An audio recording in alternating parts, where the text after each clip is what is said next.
Prezados irmãos, caríssimos amigos, ilustríssimos internautas, seguidores do nosso canal, o nosso cordial, fraternal e afetuoso abraço na doce e gloriosa paz daquele que excede todo o entendimento humano.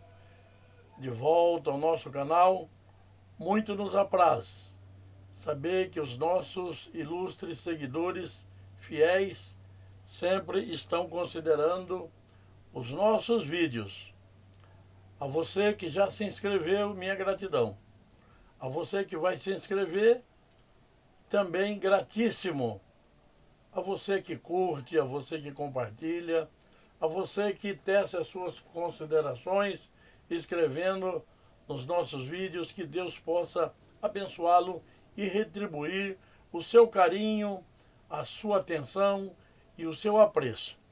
Desta feita, estaremos falando uma mensagem maravilhosa aos nossos corações.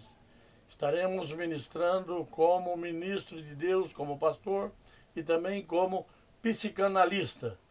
Estaremos falando sobre doenças psicossomáticas e sintomas, como ficar livres.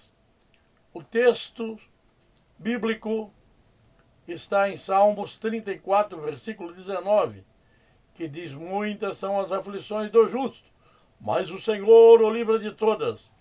1 Reis 19:4 versa da mesma forma o seguinte: ele, porém, foi ao deserto, caminho de um dia, e foi sentar-se debaixo de um zimbro, e pediu para si a morte.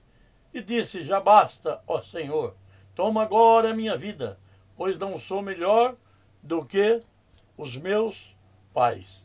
Nós encontramos aqui dois personagens bíblicos enfatizando algo que nos faz entender o seu estado mental comprometido. Davi e Elias. No decorrer da mensagem estaremos enfatizando mais alguns personagens. Meus queridos, o cânon sagrado registra com muita veemência vários personagens que foram depressivos. Tomaremos como base dois, como já falamos, rei Davi e o profeta Elias. A definição: as doenças psicossomáticas são causadas por problemas emocionais do indivíduo e representam a ligação direta entre a saúde emocional e a física. Ou seja, quando o sofrimento psicológico, de uma forma, acaba causando ou agravando uma doença física. Depressão. O que é depressão? Trata-se de uma patologia psiquiátrica, cuja alteração principal é o humor ou afeto deprimido e geralmente acompanhada por alterações das atividades e com outros sintomas secundários facilmente compreendidos no contexto das alterações. Idade: na segunda a terceira década de vida, cada vez mais diagnosticada em crianças, 2 vezes maior em mulheres. Prevalência de 3,6% para homens e 6,7% para mulheres em um ano. Sintomas: na depressão, encontramos sintomas da depressão são variados, como tristeza, pensamentos negativos, sintomas físicos e corporais. Estão presentes humor deprimido, perda ou desinteresse pela vida, dificuldade de concentração, alteração do apetite, alteração do sono, perda ou ganho de peso, lentificação das atividades físicas e mentais, sentimentos de culpa, fracasso ou derrota. Como reconhecê-la? Humor, tristeza a maior parte do tempo, redução da energia e diminuição da atividade, alteração da capacidade de experimentar o prazer, perda de interesse, diminuição da capacidade de concentração, associadas em geral à fadiga importante. Observe-se em geral problemas do sono e diminuição do apetite, diminuição da autoestima e da autoconfiança e frequentemente ideias de culpabilidade. A pessoa se sente culpado em tudo que acontece em sua volta. Pode ser acompanhada de sintomas ditos somáticos. Quais são as causas biológicas e emocionais, etc. As causas são múltiplas, fatores genéticos e fisiológicos. Por exemplo, familiares de primeiro grau de indivíduos com depressão têm riscos de 2 a 4 vezes mais elevados de desenvolver depressão. Causas psicológicas, como experiências adversas na infância e ambientais, como eventos estressores, podem desencadear a patologia. Há graus, níveis da doença? Sim. Podemos classificar por nível de gravidade em episódio leve, 2 sintomas fundamentais e 2 sintomas menores. Episódios moderado, 2 fundamentais e 3 ou 4 menores. Episódio grave, fundamentais, 2 fundamentais e 4 menores. Como diferenciá-las da tristeza normal? A tristeza faz parte de nossos sentimentos e emoções. É normal passarmos por momentos ou algum período de tristeza. Por exemplo, quando sofremos perdas ou frustrações, quando o grau de sofrimento é grande e provoca prejuízo na nossa capacidade funcional. Aí começamos a pensar em um quadro patológico. Quais são os riscos e consequências da doença? Como é uma doença que acontece principalmente na população de adultos, jovens, poderá haver prejuízo na sua capacidade funcional, no trabalho, relacionamentos e inclusive temporariamente capacidade para trabalhar. O mais grave risco é o de suicídio. Como é feito o diagnóstico? Predominantemente clínico, ou seja, depende de uma avaliação de um profissional da área, psiquiatra ou psicólogo. Os exames podem ajudar, mas o essencial é a avaliação feita por estes profissionais. Quais as opções de tratamento? A cura? Sim, atualmente existem algumas possibilidades terapêuticas, como os medicamentos antidepressivos. Às vezes a cura pode ser não medicamentosa. Serotoninérgicos. Os serotoninérgicos, psicoterapia nas suas modalidades, estimulação, transmagnética e até eletroconfusoterapia. Fala-se em remissão dos sintomas e manutenção do tratamento a longo prazo. Incidência da doença no Brasil? A Organização Mundial da Saúde, 320 milhões com depressão. Quarta doença de maior prevalência em 2020. Segunda doença de maior prevalência. A prevalência ao longo da vida, 20%. 1 em cada 6 pessoas é acometida ao longo da vida. 5,8% da população sofre com esse problema, que afeta um total de 11,5 milhões de brasileiros, segundo os dados da Organização Mundial de Saúde. O Brasil é o país com maior prevalência de depressão da América Latina e o segundo com maior prevalência nas Américas, ficando atrás somente dos Estados Unidos, que tem 5,9% de depressivos. Por que escolher a terapia breve?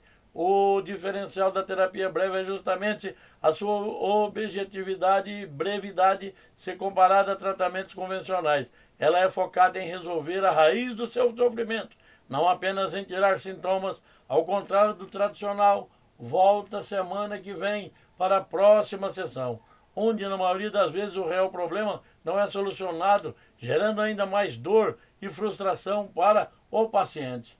A terapia breve é uma abordagem terapêutica baseada nas neurociências, que utiliza a psicanálise como ferramenta para buscar as causas que geram comportamento autodestrutivos e transtornos emocionais. É um processo rápido e altamente eficaz, no qual, em média, 90% dos pacientes têm resultados expressivos já na primeira sessão. A Bíblia nos mostra que os gigantes da fé também ficaram deprimidos, a exemplo de Jeremias, Elias, Jó, Jonas, Paulo. Portanto, cristãos também podem ser atingidos por essa doença. Elias sentiu-se profundamente deprimido, mesmo depois de uma vitória sobre os profetas de Baal. A Bíblia diz, e sucedeu, no capítulo 19, 1 Reis, e sucedeu, versículo 13, que ouvindo a Elias envolveu seu rosto na sua capa, e saiu para fora, e pôs-se à entrada da caverna, e eis que veio a ele uma voz que dizia, que fazes aqui, Elias? E ele disse, eu tenho sido em extremo zeloso pelo Senhor Deus dos exércitos, porque os filhos de Israel deixaram a sua aliança, derrubaram os teus altares e mataram os teus profetas à espada. E só eu fiquei e buscam a minha vida para tirarem. Os irmãos conhecem, Elias saiu, deixou o seu cooperador debaixo do zimbro, capítulo 19 nos mostra, e chegou e dormiu. E o Senhor fez o anjo acordá-lo e disse, come, bebe, Elias. Ele comeu e bebeu, deitou e dormiu. Um dos sintomas do depressivo é querer dormir sempre.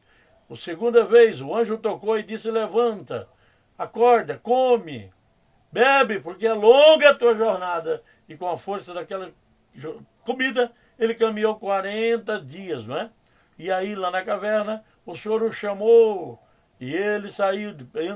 Primeiro veio um vento, veio a tempestade, veio o terremoto, veio o fogo, depois veio a voz mansa e suave do Senhor, dizendo o que faz aí, Elias, né? É o versículo 13 que nós lemos. E agora, olha o que o Senhor disse. E o Senhor lhe disse, vai, volta pelo teu caminho para o deserto de Damasco. E chegando lá, unja a Azael, rei sobre a Síria. Versículo 16. Também a Jeú, filho de Nissim, ungirás rei de Israel, e também Eliseu, filho de Safate, de Abel-Meolá, ungirás profeta em teu lugar. Aleluia! Como Deus tratou a depressão de Elias? Deus não corrige o Elias solitário e triste, não. Deus contrapõe a ele a sua solidão, depois dele ter se alimentado e estar querendo estar abrigado segundo a sua ótica, mostrando a sua história, atribuindo valor ao seu passado, não é? E agora, especialmente, o seu comprometimento com o futuro. O Senhor lhe deu uma missão. Esse foi o tratamento de Elias. Onde na Bíblia fala sobre ansiedade e depressão, Evangelho de Mateus, capítulo 6, versículos 25, 33 e 34. Vamos ler. Versículo 25. Por isso vos digo, não andeis ansiosos pela vossa vida, quanto ao que haveis de comer ou beber, nem pelo vosso corpo, quanto ao que haveis de vestir. Versículo 33. Mas buscai primeiro o reino de Deus, a sua justiça, e todas essas coisas vos serão acrescentadas. 34. Não vos inquieteis, ou melhor, não estejais ansiosos, né? Pois pelo dia de amanhã, porque o dia de amanhã cuidará de si mesmo, basta a cada dia o seu mal. Vivamos cada dia um dia e teremos uma experiência linda com o Senhor. Por que Davi teve depressão? Uma profunda dor, resultante não apenas do luto pela perda de um filho, mas também pela culpa em função do pecado, cujas consequências o levaram a viver aquela situação trágica. Davi, um coração angustiado, e pediu para si a morte. Olha, era um depressivo suicida, tal quanto Elias, que disse, não sou melhor que os meus pais, tira também a minha vida. Salmos 38. 6 a 8, estou encurvado e atormentado, entristecido, ando o dia todo de lado para o outro, ou de um lado para o outro. Meu corpo arde em febre, minha saúde está arruinada, estou exausto e abatido, meus gemidos vêm de um coração angustiado. Aleluia. No Salmo 38, podemos ver um texto no qual Davi fala sobre seu sofrimento. Ele não esconde. Um sofrimento tão profundo que parece indicar, como bem expressa o salmista, uma dolorosa depressão que o arrebatou em suas possantes garras, sugando-lhe a seiva da vida. Se assim for, tal depressão foi dolorosa, não apenas pelo seu efeito emocional, mas também pela somatização da sua depressão, ou seja, pela expressão da dor emocional no próprio corpo, por meio de dores físicas, dores essas que fazem Davi afirmar que seu corpo definhou Salmo 32:3, que seus ossos se desgastaram, Salmos 31:10, por conta do seu sofrimento. Talvez tais dores tenham sido resultantes de uma amplificação somatosensorial relacionada à depressão de Davi. O fato, porém, é que Davi descreve em inúmeros salmos suas dores e queixas, levando-nos a ter uma visão de sua trajetória, porquanto colocada à luz destes salmos como uma vida atrelada ao sofrimento. A vida de Davi não é diferente do que a vida de muitos de nós, conforme podemos ver na Bíblia. Era bastante complicada, porém, além das grandiosas vitórias que Deus lhe deu. Vitória, mas também sofrimento. Davi também tem uma vida marcada pelos seus pecados. Era humano, todo ser humano é suscetível a erros e é débeis. Todo ser humano é limitado, os quais tiveram terríveis consequências, não somente para ele, mas também para o seu povo e até a sua família. Por causa disso, Davi sofreu profundamente e sua vida foi um turbilhão de sentimentos. Este sofrimento pode ser percebido em seus salmos, que transparecem sentimentos de desespero, abandono e até pensamentos suicidas. Tais pensamentos suicidas, porém, não são explicitados no livro dos Salmos, aparecendo somente em uma declaração de Davi no livro de 2 Samuel, quando seu filho Absalão havia morrido. Ah, meu filho Absalão, meu filho Absalão, que me dera eu tivesse morrido em seu lugar. Ah, Absalão, meu filho. 2 Samuel 18:33. Uma declaração que expressa aquele sentimento de injustiça que temos com a perda de alguém que amamos. Por que eu estou aqui? E a filha, o filho, a neta, o neto? Não! Claro que não aceitamos de bom grado. Palavras de desespero que desejam a morte pela vida do filho perdido, em razão da dor que se sente, uma dor profunda resultante não apenas do luto pela perda de um filho, mas também pela culpa em função do pecado, cujas consequências o levaram a viver aquela situação trágica. Tragédia esta que, tal como as demais na vida de Davi, era respondida por ele com suas canções, as quais destacavam o arrependimento pelo seu pecado e abriam seu coração diante de Deus. Aí consistiu a vitória de Davi. Quando nós lemos o Salmo 51, nós vamos ver o seu arrependimento, não negando nada, não escondendo nada, mas o Senhor lhe abençoando. Ele teve vitória ao cabo de dizer: Senhor, a um coração contrito e um espírito reto e quebrantado, o Senhor não desprezará. Tais canções para nós são salmos que serviram de base para inúmeros louvores. Porém, para Davi é bem provável que tenham sido mais do que isso. Afinal, considerando a relação de seus salmos com seu sofrimento, podemos pensar nesse salmo como válvula de escape que ele tinha para aquilo que sentia. Válvulas que eram muito melhores do que o consumo de drogas como álcool, como muitos acabam fazendo hoje em dia. Afinal, podemos pensar na composição de seus salmos como uma espécie de artetoterapia de Davi, a qual estava ainda vinculada à sua espiritualidade.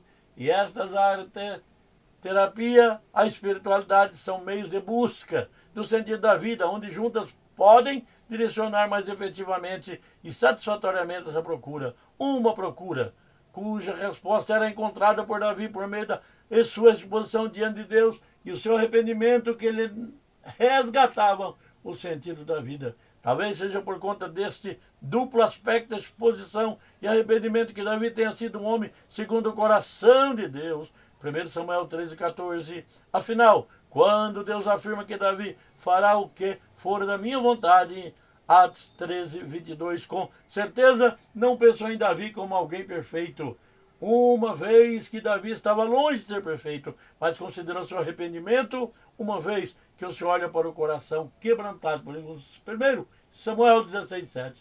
No caso de Davi, o que Deus via, dizia com que ele lhe apresentava. Davi não somente se arrependia, mas também expunha sua alma diante de Deus. Não fingia estar bem, nem entendia tudo o que acontecia com ele. Pelo contrário, Davi não apenas afirmava que para Deus seu sofrimento, indicando que estava à beira de um colapso, enfrentando dor constante, Salmo 38:17, mas também não escondia seu sentimento de que era Deus quem o fazia sofrer, mesmo que, como resultado de seu pecado, tuas flechas se cravam fundo em mim, e o peso da tua mão me esmaga. 38 do Salmo, versículo 2. Um sofrimento de Davi sentia, especialmente quando havia confessado seu pecado, é que ele afetava, antes dele confessar, profundamente, que acabava não apenas com o seu emocional, mas igualmente com o seu corpo. Enquanto me recusei a confessar o meu pecado, meu corpo definhou e gemia de dia inteiro, dia e noite, tua mão pesava sobre mim, minha força evaporou como água no calor do verão. Salmo 32, 3 e 4. Um sofrimento cuja solução estava só em Deus, através da confissão e arrependimento. Afinal, de que adiantaria esconder algo de Deus? Ele sabe tudo o que pensamos e sentimos. Tu conheces meus desejos, Senhor, e ouves cada um dos meus suspiros. Salmo 38 e 9. Porém, isto não é desculpa para não apresentarmos a Ele o que sentimos e pensamos, assim como nossos pecados. Por mais que Ele saiba, Ele quer que venhamos a falar com Ele no nosso pecado, mas também nossos sentimentos expostos, nossa alma diante dEle, tal como Davi fazia. Até porque dar nome aos nossos sentimentos pode ser passo importante no nosso processo de autoconhecimento, inclusive de cura emocional, favorecendo não somente a aproximação, mas também a dependência de Deus, e pediu para si a morte. Personagens bíblicos que quase desistiram. Para além do caso do suicida na Bíblia, há também os casos de prevenção ao suicídio. Pessoas que quase desistiram, chegando ao ponto de pedirem para si a morte, mas que foram amparadas, cuidadas e protegidas por Deus. O que a Bíblia diz sobre depressão? Ah, meus irmãos, coisa tremenda, coisa triste, coisa horrível. Nós vamos ficar até aqui, para que o vídeo não fique muito longo. Até aqui vamos estar meditando e glorificando ao Senhor por sua palavra para as nossas vidas. No próximo vídeo, que eu quero crer que será amanhã, o que a Bíblia diz sobre a depressão, nós vamos estudar de uma maneira de uma maneira maravilhosa. Nós vamos estudar de uma maneira teológica e de uma maneira psicológica, científica, o que é esta miséria. Mais uma vez, já vimos um bom trecho até aqui. Amado Deus, eterno e querido Pai, Senhor da glória, na tua santa, bendita e majestosa presença, falando a tua palavra e glorificando o teu nome. Abençoe, Senhor, os nossos ouvintes da Rádio Prisma, Rádio Catalão em Goiás que estão vindo. Ó Senhor, os nossos seguidores do YouTube, abençoe, Senhor, todos os nossos amigos, irmãos, ó Deus, e os nossos familiares.